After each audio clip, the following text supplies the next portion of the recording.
Watch This Week in Missouri Politics, Sunday mornings at 11 on ABC 30.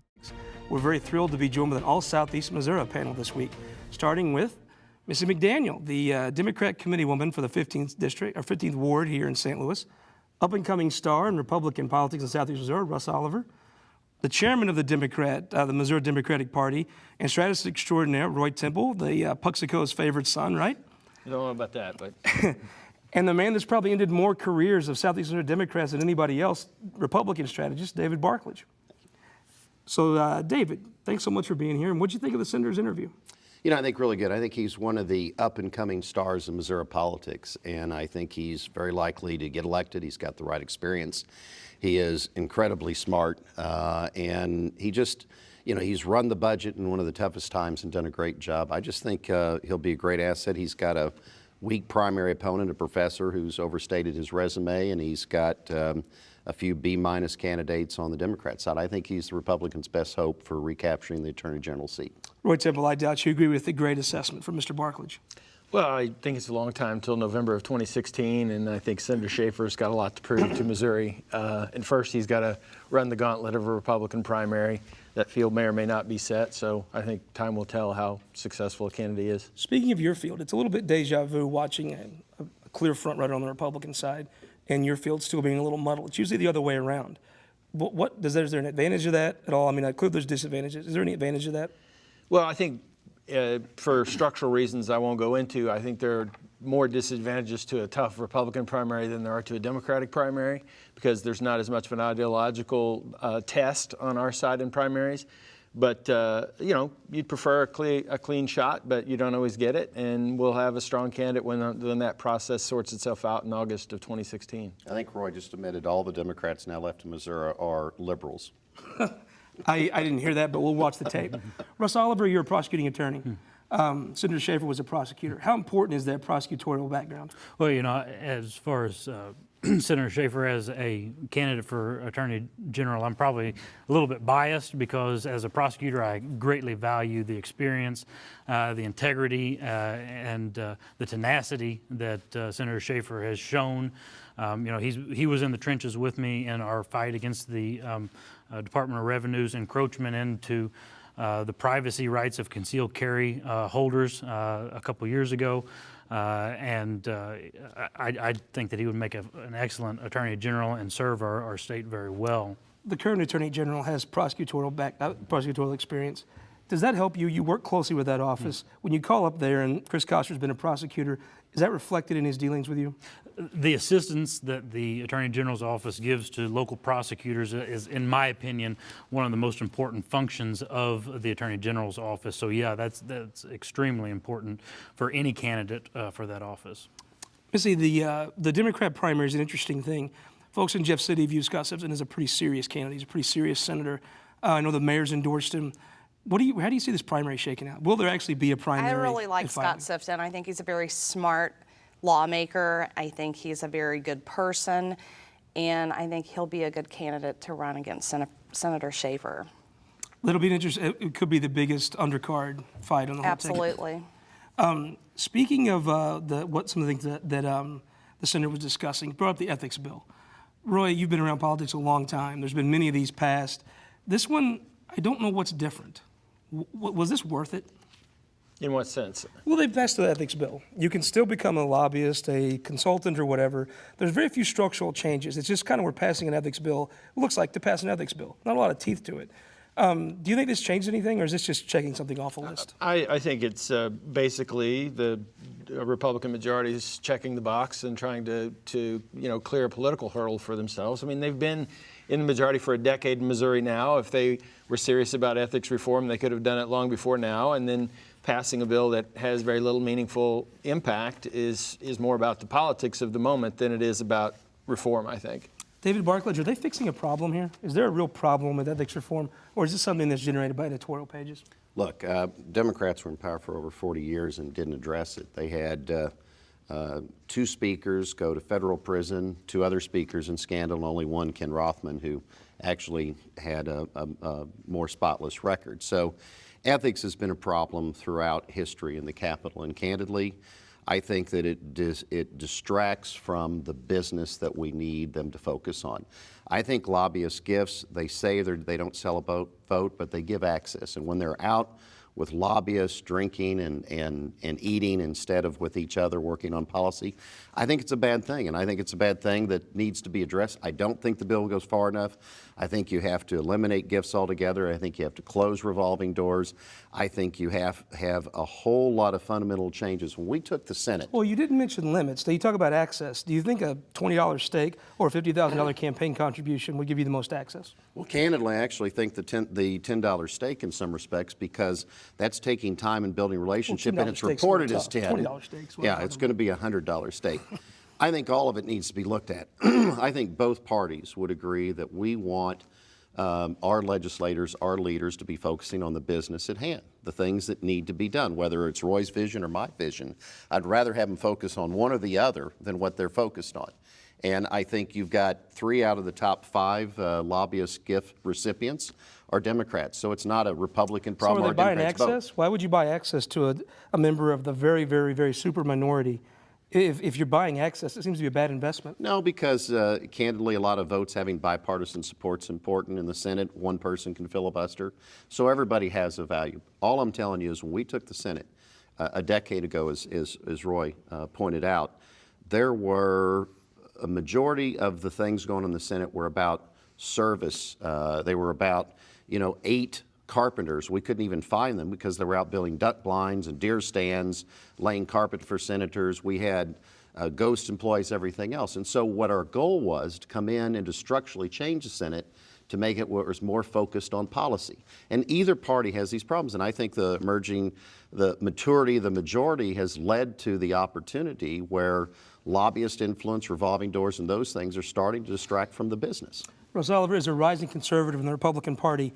It's a little puzzling that you elect the largest Republican majorities in state history, and they start passing bills, taking it out of the market to decide who should be a lobbyist, what jobs you should have. Now they're passing laws to limit what people can do and who they can hire. It's a little puzzling. It is the. I'm not horribly familiar with the bill that was passed. I know that ethics reform is something that definitely needs to go in to effect because of the appearance that it gives on the process. It affects the legitimacy of the building and the process, and it's simply something that needs to go into place. Missy, you've worked in the Capitol. Did you see, were there corrupt people? I think there's corrupt people in every industry every industry that we're involved in, no matter whether it's politics, whether it's schools, whether it's general business. I think that people generally are corrupt, and I think that we do need real ethics reform in this state. I think we need to be working on ways to keep politicians from being bought, just like putting campaign limits on things for Rex doesn't have every politician in his pocket. How much do you think you should be able to tell a person of their own money they can spend? Well, I'm not in the state house, so I really can't say. If I had my druthers. There's a little bit of a quizzical thing. You make this money, you pay taxes on it, and then the government will tell you what you can and can't spend it on. It's an oddity. Roy Temple, you've been around in many different states. What are the effects of limits? I mean, other states have campaign limits, other states don't. What are the effects in other states? Well, I mean, one of the challenges with limits, frankly, is money in politics is like water. It finds the crack and makes its way in. So, I mean, I think above all else, disclosure is really important, and there should be very severe penalties if you are trying to conceal the source of funds and that sort of thing. So that's the minimum starting point. I do think, speech is something that, the argument about campaign finance and free speech, I don't sort of subscribe to, because speech is something every person has. Money is not something every person has. And so if people with money get more speech than people without it, then it has a imbalancing effect on the political system, as Rex is a principal example of. So there has to be a way to bring some balance to it where people's voices can be heard without having to have large quantities of money to do it. But if the public cares and they don't want to support someone that Rex Singfield or Roy Temple or whoever gives money to, don't they have that choice to go find that out?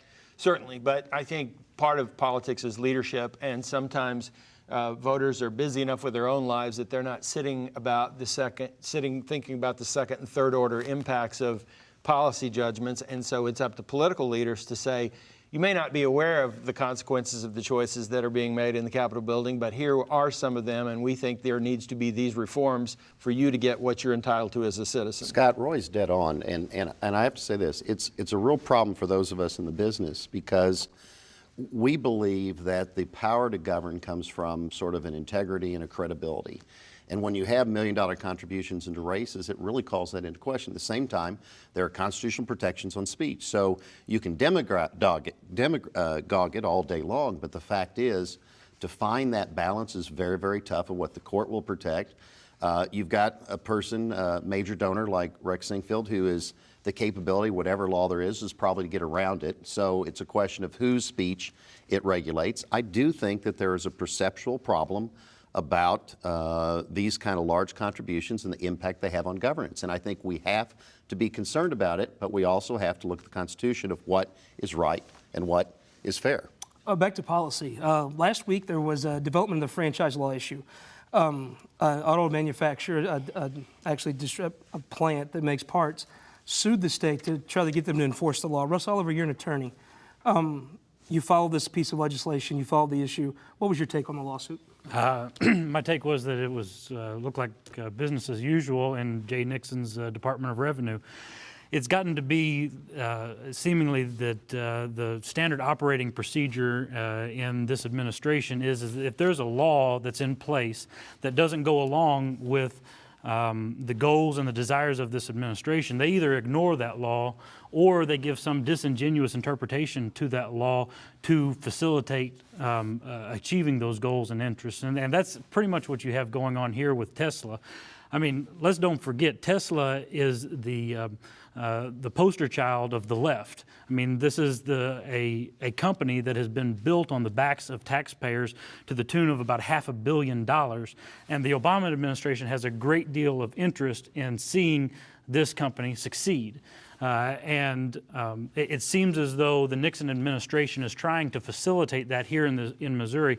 We have a law in place, that franchise law, that clearly has been on the books for years. The marketplace, everyone in the marketplace adheres to the rules that are in that, but now we're carving out this exception for Tesla to where they don't have to play by the same rules as everyone else. David, do you see this as a trend? Some executives don't like pot laws, so they just don't enforce them. The president doesn't like the immigration law. He doesn't enforce it. Now you see the franchise law. The governor doesn't like it. He doesn't enforce it. Is that a trend, and is that disturbing? Well, I don't know if that's the trend or the trend of asking the legislature to regulate these sort of minor fights between businesses, which are taking us away again from core things of education, of healthcare, and things we want to be focused on. Think of this. Tesla has sold 200 cars. I think there's 200 cars in Missouri. There's over 400 almost 400 franchises. So you're talking about a half a car a franchise. Is that really an issue yet? I mean, my belief is that maybe if there was a threshold, if it was really a subs of issue where they were selling tens of thousands of cars, it might be time for the legislature to deal with it. So my view is that it's a bunch of lobbyists getting paid a lot to address an issue that really isn't an issue. And that's in the courts. And I think we saw that with major brands and other issues. And let the courts deal with it. Let the legislature focus on what's important to the people. Roy, the courts are dealing with it now. You've worked in state government under this law, and the current administration enforced it, right? Yeah, but I think, there's been 20 years in between. And I think, take out Tesla and the auto dealers, there's a trend, an undeniable trend, that people who sort of play the role of middlemen, if that's the business you're in, that's a dangerous business to be in at this point. If your business model relies more on your political clout than it does on the value proposition you offer to consumers, then you are in a dangerous business right now. So I think this is an example of a trend in business and marketplace, and I think regulation sometimes doesn't keep up with developments in the marketplace. Missy, just to wrap up here, when we were younger, Southeast Missouri was 100% Democratic. Now it's the flipped. What could change that quickly? Boots on the ground. I really think working with our young people and working together to form new clubs and to work. So grassroots. Grassroots. Roy Temple, what could change that dominance back to the way it used to be? Yeah, we have to do what they did to us. We have to start running people for offices that quote unquote, nobody cares about, and that nobody thinks about the partisanship, and you have to, you have to take the wins you can get and build from those wins. I mean, I'm not, hats off to what Bill Emerson and his team did in Southeast Missouri. They were methodical about it. They ran people for races that no one thought mattered, and before you know it, they were running for something bigger. Russ Oliver, you're on Team Emerson. What changes this dynamic? The only thing that really can change this dynamic at this point to where it's at, I think, is that if one side would really develop an economic engine in the area, because that's the real issue that Southeast Missouri is Economics. facing. David Barklage, what could change what you've built? Look, I think it's all about recruiting the right kind of leadership. People, when they see the strength of some of the people that we've elected, that's what keeps them in. When people hit the right issues, I don't think there is going to be a fundamental change. I think there's been a shift. I think that shift is over. We're a border state. We have gone the way of Oklahoma, Arkansas, Kentucky, So Tennessee. it's not changing. I don't think it's changing. We'll have to leave it there. And thank you for joining us on This Week in Missouri Politics. We'll see you.